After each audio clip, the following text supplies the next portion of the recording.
So hey guys, welcome back to another video and I hope कि तुम लोग बहुत ही ज्यादा अच्छे और मजे में होगे। सो वीडियो में आगे बढ़ने से पहले कहना चाहूंगा कि अगर तुमने इससे पहले का एपिसोड अभी तक चेकआउट नहीं किया है तो पहले जाओ और जाके उसे देख लो, वरना यहाँ तुम्हें कुछ समझ नहीं आने वाला। और जिन लोगों ने ऑलरेडी देख रखा है तो बिना किसी देर के आज की इस वीडियो को शुरू करते हैं। तो जैसा कि हमने पिछले एपिसोड में देखा था कि दुगु यून उस एंशिएंट माउंटेन गेट पर अपने एंशिएंट गोल्डन ब्लड को डालने लगा था, जिसके ऐसा करने से रेड हेड क्रिएचर जाग जाता है, जो कि एंशिएंट टाइम से इस माउंटेन गेट पर सील पड़ा हुआ था, जिसके आजाद होते ही वो सभी पर हमला करना शुरू कर देता है। लेकिन फिर शी-हाओ भी उसकी खातिरदारी में कोई कसर नहीं छोड़ता। लेकिन यहाँ पर वो जो बीस्ट था वो बचते बचाते उसी एंशिएंट वास के पास पहुंच जाता है, जिसके साथ ही हम देखते हैं कि दुगु यून भी अपना एंशिएंट ब्लड उसमें डाल देता है, जिस वजह से उस एंशिएंट वास की पावर्स एक्टिवेट हो जाती है। फिर क्या एक के बाद एक इविल सोल बाहर निकलते हैं, जो कि आते जाते ही सभी पर अटैक करते हुए उन्हें अच्छे अच्छे ख्वाब दिखाने लगते हैं। लेकिन शी-हाओ उसके झांसे में नहीं आता और उस आवाज का सामना करने लगता है कि तभी यहाँ पर एक पावरफुल से पर्सन का क्लोन अपीयर हो जाता है, जिसके हाथ में टूटा हुआ स्वॉर्ड था, और वो यहाँ पर आते साथ ही जितने भी इविल सोल थे वो उन्हें पूरी तरीके से मिटा देता है और उस एंशिएंट वास को भी सील कर देता है, जिसके अंदर 5 एलिमेंट डीमन सीड मौजूद था। इसी के साथ सभी लोग बाहर आ जाते हैं, जहाँ पर इन लोगों ने दुगु यून को पकड़ रखा था। लेकिन तभी अगले ही पल हम शी-हाओ और उसी गार्डियन को आमने सामने देखते हैं कि तभी यहाँ पर हम एक मिस्टीरियस सी जगह पर एक पर्सन को देखते हैं, जहाँ पर उसके हाथ में वो इमोर्टल सीड मौजूद था। जिसके बाद शी-हाओ को सेकंड एल्डर बताते हैं कि जिस कल्टीवेशन पाथ की वो बात कर रहा है उस पाथ के बारे में हमारे ग्रेट एल्डर को काफी कुछ पता है, तो एक बार तुम्हें जाकर उनसे राय लेनी चाहिए। और अब आगे तो इस एपिसोड की शुरुआत में हमें सबसे पहले हेवनली इंस्टीट्यूशन एकेडमी के वॉरशिप का सीन देखते हैं, जहां पर ऑलरेडी बहुत से लोग मारे गए थे इस एडवेंचर में, और एल्डर भी इसी बारे में बात कर रहे थे और कहने लगते हैं कि इस ट्रिप में हमने बहुत से डिसाइपल्स को खो दिया, और अगर हम कंपेयर करें बाकी के इमोर्टल एकेडमी से तो ये तादाद बहुत ज्यादा है। हमें जल्द से जल्द अपनी तादाद को और बढ़ाना होगा, वरना फ्यूचर में हमारे पास सर्वाइव करने का और कोई चांस नहीं। अभी यहाँ पर ये लोग बात कर ही रहे होते हैं कि तभी हमारी नजर शी-हाओ पर पड़ती है, जहां पर उसके हाथों में 6 इमोर्टल सीड मौजूद थे, जिसमें से एक वर्ल्ड हार्वेस्ट नाम का इमोर्टल सीड भी था। कि तभी यहाँ पर किंग यी उसके पास आकर कहती है कि वैसे मानना पड़ेगा ये ट्रिप तुम्हारे लिए बहुत ही ज्यादा फायदेमंद रही है, तुमने इस बार बहुत सी अच्छी चीजों को अचीव किया है। जिस पर शी-हाओ बताता है कि हाँ, और इस बार मुझे 2 सुप्रीम इमोर्टल इंसेक्ट्स का भी सामना करना पड़ा। तो अगर बात करें इसकी, तो जहां तक मुझे पता है वहां पर एक इमोर्टल डाउट्री भी मौजूद है, जहां पर अगर कभी मुझे जाने का मौका मिलता है तो मैं उसे भी ऑब्टेन कर लूंगा। इसी के साथ हमें एक वॉइस सुनाई जाती है जो कि उसी मारिया डाउट्री के गार्डियन की होती है, जो बताता है कि जब ये हेवन डिफाइंग इमोर्टल सीड एक बार मैच्योर हो जाएगा तो यहाँ पर एक बंदा अपीयर होगा जो कि आकर इसे ऑब्टेन कर लेगा। तो तुम लोगों को इस बारे में ज्यादा फिक्र करने की जरूरत नहीं है, और ना ही तुम्हें अपनी किस्मत को ज्यादा आजमाना चाहिए। इसी के साथ हम शी-हाओ को देखते हैं, जहां पर वो कहने लगता है कि मेरे लिए ये इमोर्टल सीड इनफ नहीं है, मुझे और ज्यादा चाहिए। जिसके बाद शी-हाओ तीनों एल्डर्स के पास जाता है और कहता है कि माफ करना, पर क्या मैं जान सका कि आखिर एक पर्सन कितने इमोर्टल सीड्स को मर्ज कर सकता है। जिस पर फोर्थ बताने लगते हैं कि तुमने जिस कल्टीवेशन मेथड को चूज किया है उसके अकॉर्डिंग एक इमोर्टल सीड को मर्ज करना ही इसकी लिमिट है, इसलिए ज्यादा लालची मत बनो, जितना मिल रहा है उससे संतुष्ट रहो। जिस पर शी-हाओ कहता है कि मुझे नहीं लगता कि मेरे लिए एक इमोर्टल सीड को मर्ज करना इनफ होगा, क्योंकि मैं इसके जरिए से इमोर्टैलिटी के पाथ के पीक पर नहीं पहुंच सकता। जिस पर सेकंड एल्डर कहने लगता है कि जो इमोर्टल एकेडमी है उनके पास प्रोफाउंड फाउंडेशन मौजूद है, साथ ही उनके पास बहुत से टाइप के इमोर्टल सीड्स का कलेक्शन भी मौजूद है। तो अगर तुम वहां एंटर कर सकते हो तो शायद तुम इसे ऑब्टेन भी कर पाओगे, साथ ही तुम वहां पर जाकर इसे किसी एक्स्ट्रा ऑर्डिनरी सीड के साथ एक्सचेंज भी कर सकते हो। तभी फोर्थ एल्डर बताने लगता है कि हाँ, इस बारे में तो मैं बताना भूल गया, और शायद आज वही दिन है जब दोनों एकेडमी अपने अपने जीनियस को सिलेक्ट करने के लिए मुंबई आती है। जो बात सुन के शी-हाओ कहने लगता है कि जो तियान शेन एकेडमी है वो अपने वॉरियर्स को ट्रेन करने के लिए बहुत ही ज्यादा मेहनत करती है, तो क्या आप लोग इतनी इजीली अपने जीनियस वॉरियर्स को किसी को भी हैंड ओवर कर देंगे? जिस पर हम देखते हैं कि सामने मौजूद सेकंड एल्डर कहने लगता है कि एक बहुत बड़ा तूफान आने वाला है, तो बच्चे इस वक्त किसका फायदा है और किसका नुकसान, इस बारे में बात करने का समय नहीं है। कि तभी यहाँ का मौसम बिगड़ने लगता है और फिर हम देखते हैं कि फोर्थ एल्डर इमीडिएटली दुगु यून को यहाँ से लेकर निकल जाते हैं। इधर चारों तरफ बिजलियां कड़कने लगती हैं। साथ ही हम यहाँ पर मिस वैंगशी को भी देखते हैं, जो कि यहाँ पर इस पावरफुल ओरा को फील करते हुए कहने लगती है कि लगता है कि वो दोनों एकेडमी यहाँ पर आ चुके हैं। कि तभी यहाँ पर आसमान में बड़े बड़े पोर्टल्स ओपन होते हैं, जिनमें से सबसे पहले जो सेक्रेड एकेडमी है वो बाहर आता है, और यहाँ पर उसका एक बंदा हंसते हुए कहने लगता है कि लगता है हमारी एकेडमी सबसे पहले आई है। कि तभी यहाँ पर हम इमोर्टल एकेडमी के शिप को भी देखते हैं, जहाँ पे मौजूद वो बंदा कहता है कि अच्छा, तो ऐसी बात है क्या, तुम्हें सच में लगता है कि तुम लोग पहले आए हो? यहाँ पर अब इन दोनों को देखते साथ ही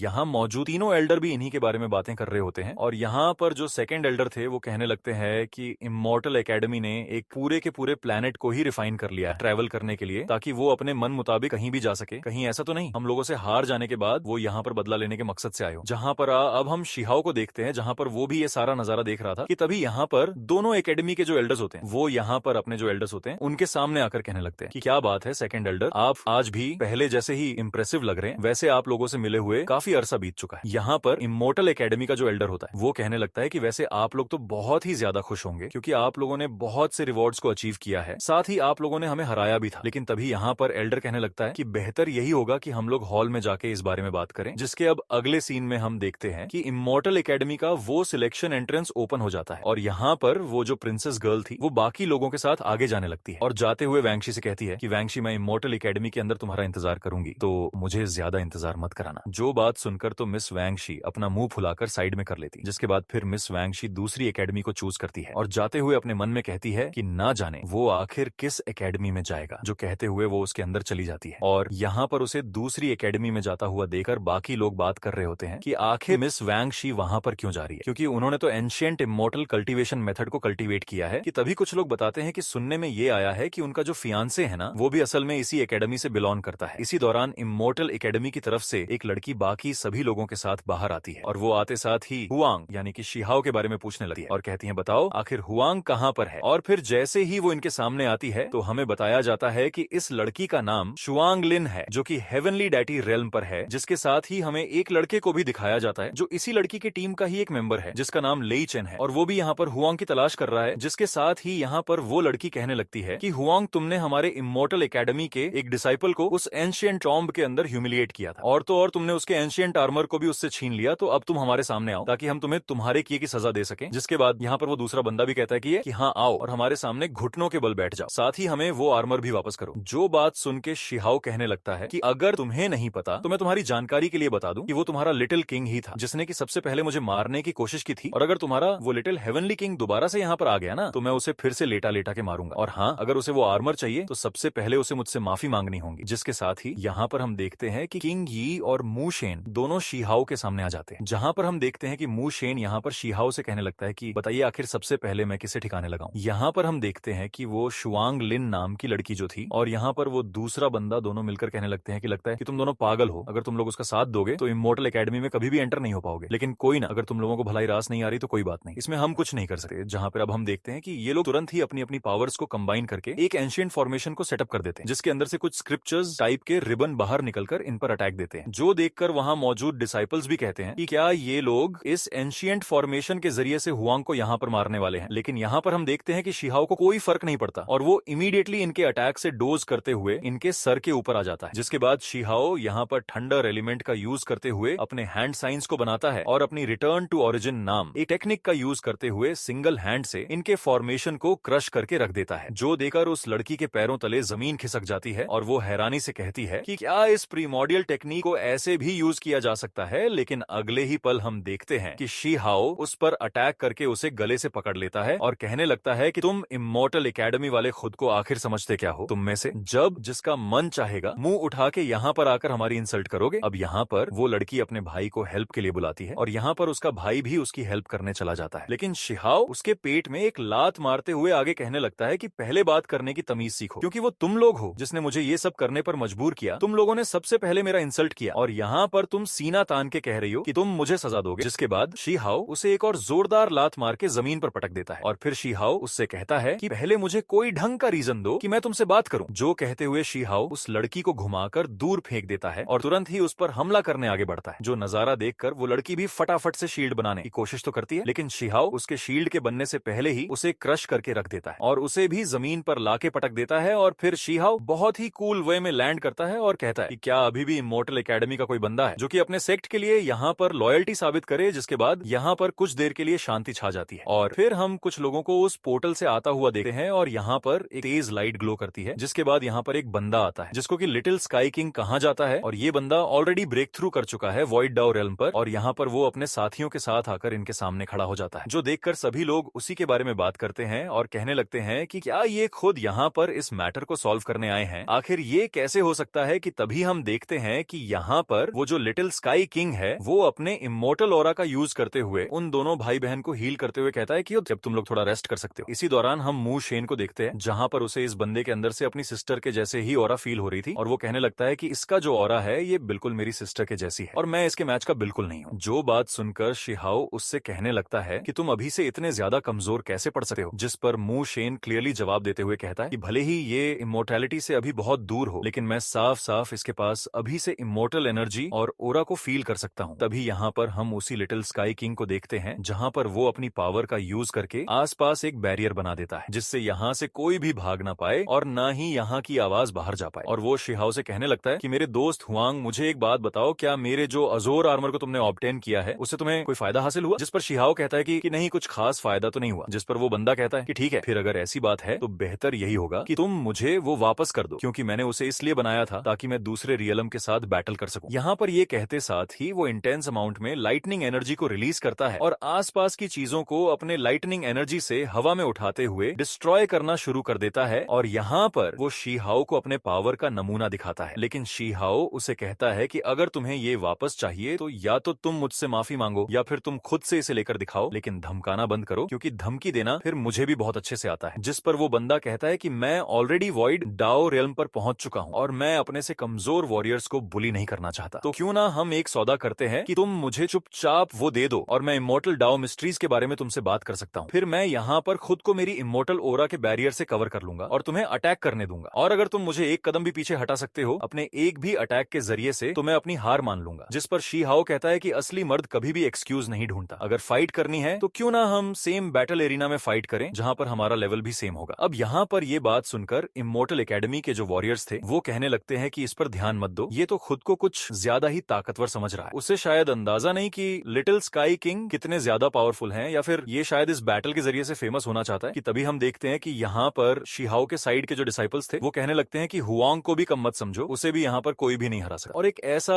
बैटल एरिना जिसमें कि लोग सेम पावर लेवल पे हो, तो इसमें बुराई क्या है? खैर, हमें खुद भी पता चल जाएगा कि कौन ज्यादा ताकतवर है और हम कह नहीं सकते कि कौन जीतेगा। तभी यहाँ पर हम उसी प्रिंसेस गर्ल को देखते हैं जिसने कि अभी अभी इमोर्टल एकेडमी को ज्वाइन किया है। तो वो यहाँ पे उस लिटिल स्काई किंग के पास आकर कहती है कि माफ करना, मुझे लगता है कि इसे गलत फहमी हुई है, तो आप इसके रूटनेस का बुरा ना माने और बेहतर यही होगा कि हम चुपचाप इस मैटर को क्लियर कर लें। यहाँ पर हम देखते हैं कि शीहाओ उसे उकसाना शुरू कर देता है और कहने लगता है कि क्या तुम्हें नजर नहीं आ रहा, वो खुद मुझसे फाइट करने के लिए बहुत ज्यादा बेताब नजर आ रहा है। अब यहाँ पर ये सुनकर वो बंदा भी स्माइल करते हुए कहता है कि हाँ, मैं भी तुम्हारे साथ फाइट करना चाहता हूँ और उस एरिना में एंटर होना चाहता हूँ, लेकिन अनफॉर्चुनेटली मैंने अभी अभी यहाँ पर आने से पहले एक सुप्रीम ट्रेजर सीड के साथ खुद को मर्ज किया है और मेरी पावर इस वक्त अनस्टेबल है और इसी वजह से एक डिवाइन लेवल का एरिना भी मेरी पावर को सप्रेस नहीं कर सकता। जो नजारा देखते साथ ही वो जो भाई बहन थे उनमें से एक कहता है कि देखा तुमने, इसीलिए मैं कह रहा था कि चुपचाप यहाँ पर हमारे सामने झुक जाओ और माफी मांग लो, लेकिन तुम तो यहाँ पर लिटिल स्काई किंग को ही इस फाइट में घसीटना चाहते हो। कि तभी यहाँ पर वही प्रिंसेस गर्ल कहती है कि क्यों ना हम लोग शांति से इस बारे में बात करें। कि तभी शीहाओ कहता है कि ऐसा तो बिल्कुल मत कहो, क्योंकि मैंने भी ये चीज एक्सपीरियंस की है। इसी के साथ यहाँ पर हमें idol of the twin stone का सीन दिखाया जाता है, जहाँ पर शीहाओ उस एंशिएंट बैटल एरिना के सारे एंशिएंट लिमिट्स को ब्रेक कर देता है। इसी के साथ हमें प्रेजेंट टाइम में शीहाओ दिखाया जाता है, जहाँ पर वो कहता है कि डिवाइन लेवल के एरिना को सरपास करना क्या ये इतना ज्यादा रेयर है? जिस पर वो लिटिल स्काई किंग कहता है कि ठीक है, फिर मैं तुम्हारे चैलेंज को एक्सेप्ट करता हूँ और मेरी तरफ से यहाँ पे कोई और फाइट करेगा। और फिर वो यहाँ पर वुडी नाम के एक बंदे को बुलाता है जो कि डिवाइन रियलम में इस वक्त नंबर 1 पे है और कहता है कि ये मेरे लिए तुमसे फाइट करेगा। अगर तुम इसे हरा देते हो तो तुम उस आर्मर को अपने पास में रख सकते हो, और जब तुम एक इमोर्टल सीड के साथ खुद को मर्ज कर लोगे तो तब मैं पर्सनली तुमसे फाइट करूंगा। अब यहाँ पे उस बंदे को देखकर शीहाओ अपनी लाइटनिंग पावर्स को रिलीज करते हुए कहता है कि क्या डिवाइन रियलम पे ये नंबर 1 पे है। इसी दौरान यहाँ पर हम जिन यू नाम के एक बंदे को देखते हैं जो कि दूसरे लोगों के साथ यहाँ पे आ जाता है और इमोर्टल एकेडमी के बारे में बात करते हुए कहता है, तुम्हें नहीं लगता कि तुम लोग खुद को कुछ ज्यादा ही सुपीरियर समझो? तुम लोग तो फर्स्ट प्लेस को डिजर्व ही नहीं करते। जो बात सुन के हम देखते हैं कि जो लिटिल स्काई किंग था वो आगे आते हुए अपनी लाइटनिंग पावर्स की ओरा को रिलीज करता है और कहता है कि ठीक है, फिर अगर कोई डिवाइन रियलम के एरिना में मुझसे फाइट करना चाहता है तो मैं भी उसके लिए तैयार हूं। पर हम देखते हैं कि ऊपर से कोई इन सभी को देख रहा था और ये पर्सन कोई और नहीं बल्कि हेवनली इंस्टीट्यूशन एकेडमी का ग्रेट एल्डर है। और फिर अगले ही पल वो यहाँ पर अपनी पावर का यूज करके वहां पर डिवाइन लेवल के एरिना को प्रिपेयर कर देता है, जिससे वहां पर एक बहुत बड़ा एरिना जमीन से निकलता है, जिसे देखकर यहाँ मौजूद सभी लोग शॉक्ड हो जाते हैं। यहाँ पर हम देखते हैं कि तीनों एकेडमी के तीनों जीनियस डिसाइपल्स मौजूद होते हैं और यहाँ पर जैसे ही बैटल एरिना अपीयर होता है एक एनर्जी बीम शीहाओ पर पड़ती है और वो सबसे पहले उस एरिना में जाके खड़ा हो जाता है। जो नजारा देखकर इमोर्टल एकेडमी का एक बंदा यहाँ पर शीहाओ का मजाक उड़ाते हुए कहता है कि जरा इसे देखो, क्या ऐसा नहीं लग रहा कि इसे खुद पर कुछ ज्यादा ही कॉन्फिडेंस है? यहाँ पर हम शीहाओ को देखते हैं जहाँ पर उस एरिना में कदम रखते साथ ही शीहाओ को अंदाजा हो जाता है कि ये जगह उसके लिए बिल्कुल सूटेबल है और वो मन में कहता है कि मैं नहीं जानता कि आखिर इसे किसने अरेंज किया है, पर जो भी हो ये जगह मेरे लिए बिल्कुल परफेक्ट है। जिसके साथ ही शीहाओ उंगली के इशारे से यहाँ पर वुडी को बुलाता है और कहता है कि चलो भाई, अब मैदान में आ भी जाओ। अब ये सुनकर अगले ही पल वुडी भी उसके सामने आ जाता है, जो नजारा देखकर वो प्रिंसेस गर्ल भी कहने लगती है कि मुझे पता था कि एंड में यही होना है। इसी के साथ वुडी यहाँ पर अपनी हेवनली फीनिक्स नाम की एक टेक्निक का यूज करता है और इसे यूज करते साथ ही वो पूरे एरिना में आग लगा देता है। लेकिन शिहाओ को इससे कहां फर्क पड़ रहा था, जहां पर हम देखते हैं कि ये सारा नजारा मिस वैंगशी भी देख रही थी, जहां पर मिस वैंगशी के पास खड़ा वो बंदा जिसका नाम जिन यू है, वो यहाँ पर वैंगशी को सिस्टर इन लॉ यानी भाभी कहते हुए कहने लगता है कि एक बात बताइए, ये वही बंदा है ना जिसने की वैंग फैमिली को चैलेंज किया था। जिस पर मिस वैंगशी कहती है कि मुझे ये कह के मत बुलाओ, जिस पर वो बंदा कहता है कि यार आप तो मेरे ब्रदर जिन यून की होने वाली वाइफ है, तो भला इसमें क्या बुराई है। इधर दूसरी तरफ हम देखते हैं कि शिहाओ और वुडी के बीच में फाइट स्टार्ट हो जाती है कि तभी मिस वैंगशी बताने लगती है कि हुआंग के पास भी बहुत ही कमाल का टैलेंट है, तो इसीलिए उसे कम आंका नहीं जा सकता। जिस पर वो बंदा कहने लगता है कि आप यहाँ पर उसे कुछ ज्यादा ही भाव दे रही है और मैं यहाँ पर अपने सीनियर ब्रदर और आपके लिए उससे बदला भी जरूर लूंगा। जहां पर हम देखते हैं कि वुडी अपने हेवनली फीनिक्स को समन करते हुए कहने लगता है कि आखिर तुम इतना एरोगेंट क्यों हो रहे हो। जिस पर शिहाओ उसके अटैक को रोकने के लिए यहाँ पे कहता है कि क्या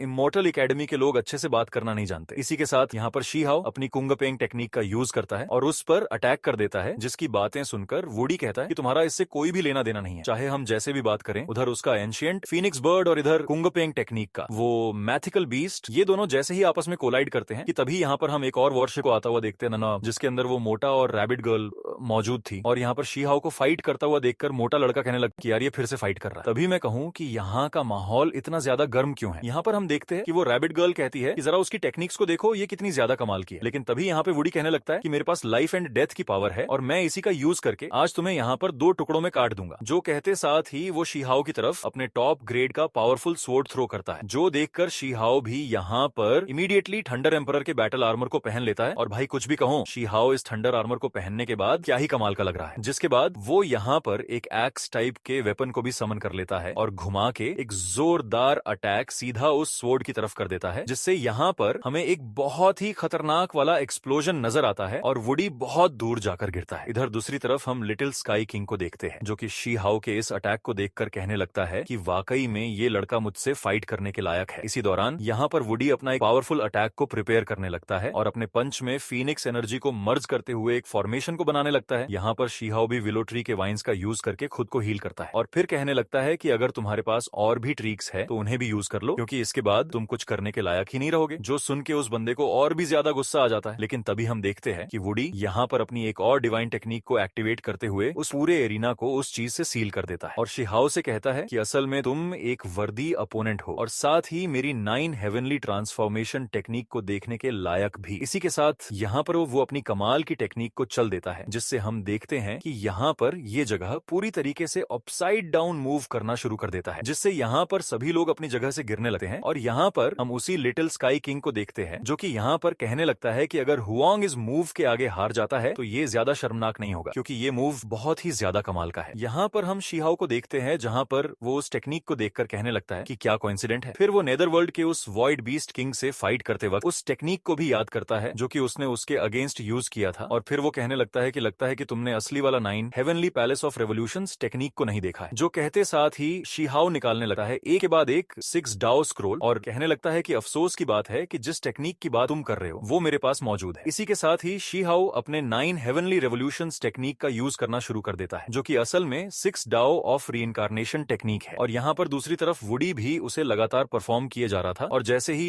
इन दोनों के अटैक्स आपस में कोलाइड करते हैं तो यहाँ पर तेज एनर्जी रिलीज होती है, जिसके साथ ही यहाँ पर वुडी शिहाओ से कहने लगा है कि चलो देखते हैं कि आखिर तुम कितने अटैक्स को एंड्योर कर सकते हो। इसी के साथ वो सेकंड रेवोल्यूशन को भी शिहाओ की तरफ चल देता है, जो देखकर शिहाओ समझ जाता है कि इसके अंदर डिवाइन लॉज ऑफ स्पेस का फ्लो मौजूद है और ऐसा लग रहा मानो कि ये उसी टेक्निक का एक रीइंकार्नेशन है। अब यहाँ पर शिहाओ सोचने लगता है कि क्या मैं इस टेक्निक का यूज करके अपने 6 डाओ ऑफ रीइंकार्नेशन टेक्निक को ट्रांसफॉर्म कर सकता हूँ या नहीं, क्योंकि अगर मैंने ऐसा कर लिया तो मैं इस अपसाइड डाउन मूव को दोबारा से रिवर्स कर पाऊंगा। इसी के साथ शिहाओ अपने 6 Dao of reincarnation heavenly technique को रिवर्स में यूज करता है, जिस वजह से यहाँ पर वुडी का ये जो अटैक था ये पूरी तरीके से रिवर्स हो जाता है और यहाँ पर सभी लोग अपनी अपनी जगह पर वापस आ जाते हैं। जो नजारा देखकर वुडी कहने लगता है कि आखिर तुम्हारे पास 6 डाओ ऑफ रीइंकार्नेशन की हेवनली टेक्निक कैसे आ गई, ये इम्पॉसिबल है। जो कहते साथ ही वुडी अपना आपा खोने लगता है कि तभी यहाँ पर जो लिटिल स्काई किंग था वो उससे कहने लगता है कि वुडी अपने डाओ हार्ट को करप्ट होने मत दो। इसी के साथ यहाँ पर वो बंदा अपने 9 नेदर सीक्रेट टेक्निक का यूज करता है, जो देखकर यहाँ मौजूद सारे डिसाइपल्स भी शॉक्ड हो जाते हैं। यहाँ पर वुडी जो कि अब ट्रांसफॉर्म हो चुका है वो शिहाओ से कहता है कि इंसानी बच्चे आखिर तुम्हारी हिम्मत कैसे हुई कि तुम मुझे ऐसे अपोज करो। जिसके बाद वो शी हाओ पर अटैक कर देता है, लेकिन शी हाओ भी इमीडिएटली उस अटैक को डोज करने लगता है और फिर उससे कहता है कि मुझे तो लगता था कि तुम एक बर्ड होगे, लेकिन जरा देखो तो तुम्हारा ट्रांसफॉर्मेशन लुक कितना ज्यादा भद्दा है। जो कहते हुए शी हाओ एक जोरदार मुका ठंडर एनर्जी के साथ सीधा उसके फेस पे जड़ देता है, जिससे यहाँ पर वुडी बहुत दूर जा गिरता है। इसी के साथ ही शी हाओ अपने 10 हेवनली पैसेज रिंग को मर्ज कर देता है और उसका इस्तेमाल करने ही वाला था कि तभी हम देखते हैं कि यहाँ पर वुडी का जो बाकी के ड्रैगन बॉडी होते हैं वो तुरंत ही यहाँ पर शी हाओ के हाथ पैर को जोर से काट लेते हैं। जो देखकर यहाँ पर वो जो लिटिल स्काई किंग था वो कहने लगता है कि अरे रे रे, एक एंशिएंट 9 हेडेड बीस्ट के द्वारा काटा जाना बहुत ही ज्यादा दर्दनाक होता है। अफसोस कि अब यहाँ पर इसके बचने का कोई चांस नहीं। लेकिन तभी यहाँ पर शी हाओ अपनी आंखें खोलते हुए कहता है कि बस अब बहुत हुआ, और फिर अगले ही एक पावरफुल टेक्निक को स्टार्ट करता है जिससे वो एक सीलिंग एरिया का यूज करता है। इसी के साथ शी हाओ यहाँ पर the divine art of reincarnation method का यूज करता है और अपने रीइंकार्नेशन रिबन के जरिए से वो यहाँ पर इस बीस्ट को सील करना शुरू कर देता है। जो देखकर यहाँ पर वो बीस्ट भी छटपटाने लगता है, लेकिन अगले ही पल यहाँ पर शी हाओ उसे पूरी तरीके से सप्रेस करके एक छोटे से कीड़े में बदल देता है। जहाँ पर हम उस मोटे लड़के को देखते हैं जो कि कहने लगता है कि यार जब जब मैं इसे देखता हूँ ये मेरे रोंगटे खड़े कर देता है, क्या ये सच में ह्यूमन है। इसी दौरान हम शी हाओ को देखते हैं जो कि वुडी के पास जाकर उसके ऊपर पैर रखते हुए कहने लगता है, हाँ तो अब बताओ कि आखिर कौन सबसे ज्यादा वायलेंट हो रहा था। और शी हाओ के इतना कहते ही ये वाला एपिसोड यहीं पर खत्म होता है। आई होप कि तुम सबको आज का ये वीडियो काफी ज्यादा पसंद आई होगी। अगर हाँ तो वीडियो को लाइक करना, चैनल पर नए हो तो सब्सक्राइब करना। तो मिलते हैं नेक्स्ट वीडियो में, तब तक के लिए बाय बाय।